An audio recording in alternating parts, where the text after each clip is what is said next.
తూర్పు కనుమలు ఎప్పటికి కూడా భూ ప్రకంపనలకు అనువైన ప్రదేశంగా ఇప్పటికే ప్రకటించిన పరిస్థితుంది. ముఖ్యంగా సీలేరు పరిసర ప్రాంతాల్లో సీలేరు షేర్ జోన్గా కూడా వాతావరణ శాఖ గతంలో ప్రకటించింది.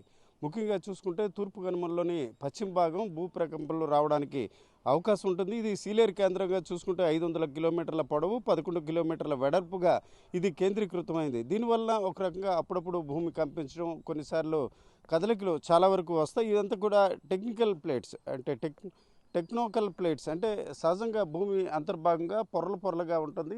వాటి కింద ప్లేట్స్ మాదిరిగా భూగోళిక పరిస్థితి ఉంటుంది. అయితే ఆ ప్లేట్స్లో మార్పు రావడం, కదలిక రావడం వల్ల ఈ రకంగా భూ ప్రకంపనలు వస్తాయని అధికారులు చెప్తున్నారు.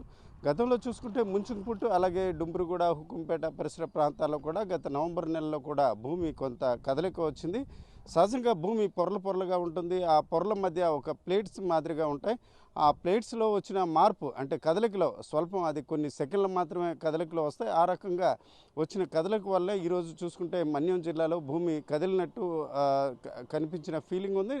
అదే రకంగా చూసుకుంటే కోరాపుట్ కేంద్రంగా రెక్టర్ స్కేల్పై 4.4 కూడా నమోదైన పరిస్థితి. అయితే ఇవి సహజంగా మన్యం ప్రాంతంలో అంటే సహజంగా చూసుకుంటే భారతదేశంతో పాటు ప్రపంచంలో వేరువేరు ప్రాంతాలను భూకంపాలకు అనువైన ప్రదేశాలుగా గుర్తించారు. ఆ రకంగా చూసుకుంటే మన్యం జిల్లా కూడా ఆ రకంగా గుర్తించిన పరిస్థితి. తూర్పు కనుమల్లోని పశ్చిమ భాగం అంటే ఏదైతే అల్లూరు జిల్లాలోగా చెప్పుకునే ఈ ప్రాంతం కోరాపుట్కి మరోవైపుగా ఉన్న సీలేరు పరిసర ప్రాంతాల్లో ఈ రకంగా ఎక్కువగా వచ్చే పరిస్థితి. సీలేరు కేంద్రంగా దాదాపు 500 కిలోమీటర్ల దూరం ఈ రకమైన పరిస్థితి ఉంటుందని కూడా భారత వాతావరణ శాఖ గతంలో ప్రకటించింది. అయితే చాలామంది గిరిజనులు సీలేరులో ఉన్న డ్యామ్, అలాగే సమీపంలో ఉన్న మార్చ్కండ్, వీటి వల్ల అంటే నీరు ఎక్కువగా నిల్వలు ఉండడం, అక్కడ జలాశయాల ప్రభావం వల్ల ఈ రకంగా భూమి కదులుతుందని భావిస్తుంటారు. కానీ దానికి భిన్నంగా ఏదైతే భూమి కింద పొరలు ఉంటాయో, ఆ పొరల మధ్య ప్లేట్స్ ఉంటాయి. ఆ ప్లేట్స్కి సంబంధించిన కొంత మార్పు రావడం, కొన్ని సెకండ్ల పాటు కదలిక వల్ల ఈ రకంగా వస్తున్నట్టు తెలుస్తుంది. అలాగే